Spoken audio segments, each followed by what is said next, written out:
यह कहानी गौतम बुद्ध की शिक्षाओं, भय, मृत्यु, वैराग्य और जीवन के सत्य से जुड़ी है।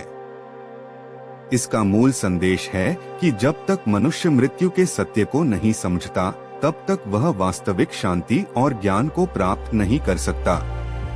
कहानी की शुरुआत एक व्यक्ति से होती है जो भिक्षु बनने की इच्छा लेकर बुद्ध के पास आता है।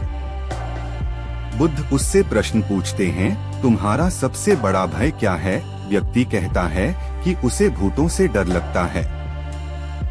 यह उत्तर सुनकर बुद्ध उसे एक आध्यात्मिक परीक्षा के रूप में एक दिन और एक रात श्मशान में बिताने का निर्देश देते हैं।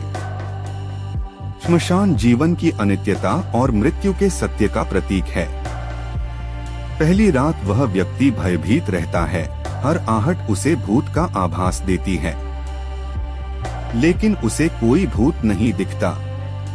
यहाँ बुद्ध दिखाना चाहते हैं कि भय का स्रोत बाहर नहीं, हमारे मन के भीतर होता है। जब व्यक्ति लौटकर बुद्ध के पास आता है तो वे कहते हैं कि अभी उसके भीतर ज्ञान का बीज नहीं फूटा है, उसे एक बार फिर श्मशान जाना होगा। दूसरी बार जब व्यक्ति श्मशान जाता है तो वह देखता है कि सभी मनुष्य समान अंत को प्राप्त करते हैं। गरीब अमीर, जवान बूढ़े, सभी एक ही आग में जलकर राख हो जाते हैं। यही बिंदु कहानी का दार्शनिक मोड़ है। व्यक्ति के भीतर वैराग्य, डिटैचमेंट और जीवन की अस्थिरता का बोध जन्म लेता है। फिर वह अनुभव करता है मानो उसकी स्वयं की मृत्यु हो गई हो। यह दृश्य प्रतीक है अहंकार के मरने का। जब वह लौटकर बुद्ध के पास आता है तो कहता है कि अब वह सत्य को जानना चाहता है, वही सत्य जिसने बुद्ध को शांति और आनंद प्रदान किया।